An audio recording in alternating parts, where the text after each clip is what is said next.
Selamat siang Tribuners, bersama saya Molly, Anda sedang menyaksikan Breaking News.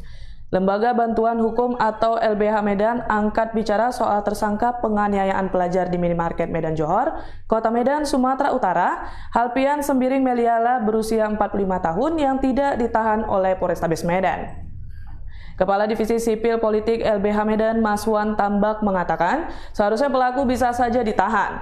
Hal tersebut bisa dilihat secara hukum penyidik atau penyidik pembantu punya kewenangan menahan pada pasal 20 ayat 1 KUHP.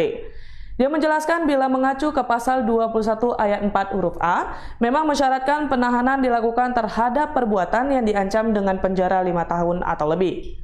Namun jika mengacu pada pasal 21 ayat 4 huruf B-nya, jelas pasal 351 ayat 1 KUHP yang tindak pidananya di bawah 5 tahun itu bisa ditahan.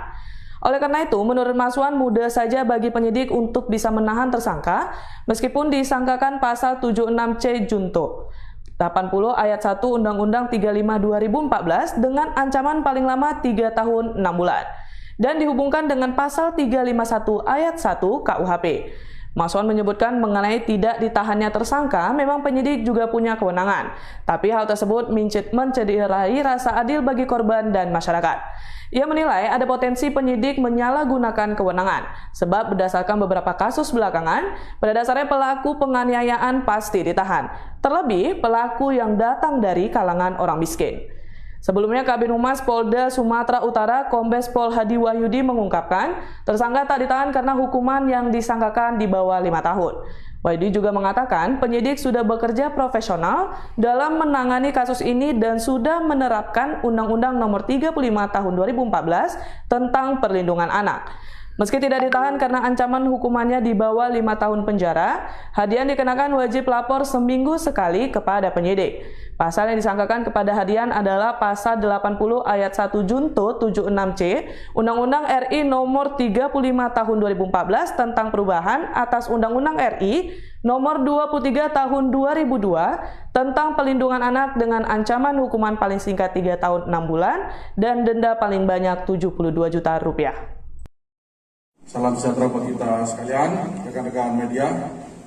Pada kesempatan siang hari ini kita akan melaksanakan konferensi pers. Untuk kronologisnya, saya kira rekan-rekan semua yang di sini sudah melihat videonya.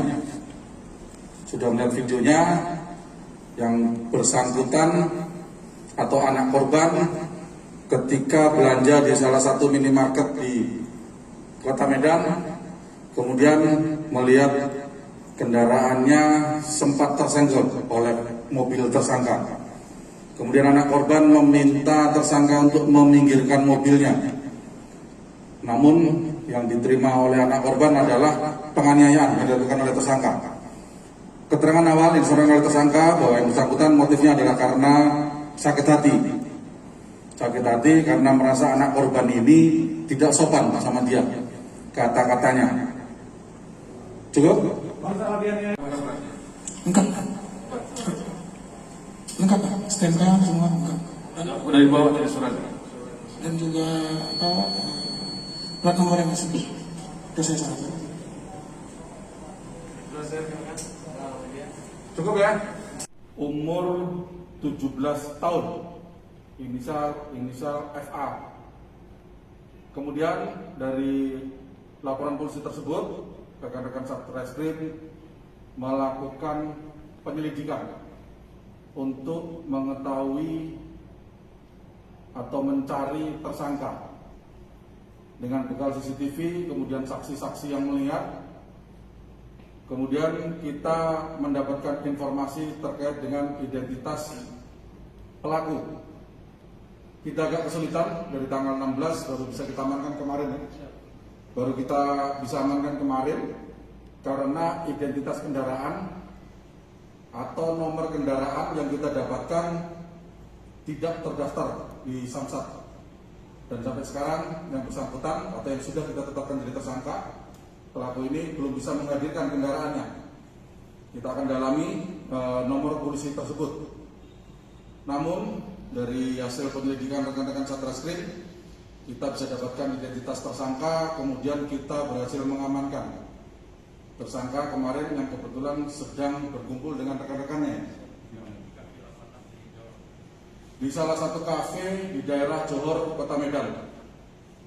Kemudian tersangka kita jerat dengan pasal 80 ayat 1 Yunto 76C Undang-Undang RI nomor 35 tahun 2014 dengan ancaman hukuman paling singkat 3 tahun 6 bulan dan denda paling banyak 72 juta rupiah. Ketua DPD PDI Perjuangan Sumut, Rapidin Simbolon telah memberhentikan oknum Satgas Cakra Buana PDI Perjuangan Sumut yang menganiaya pelajar bernama FL.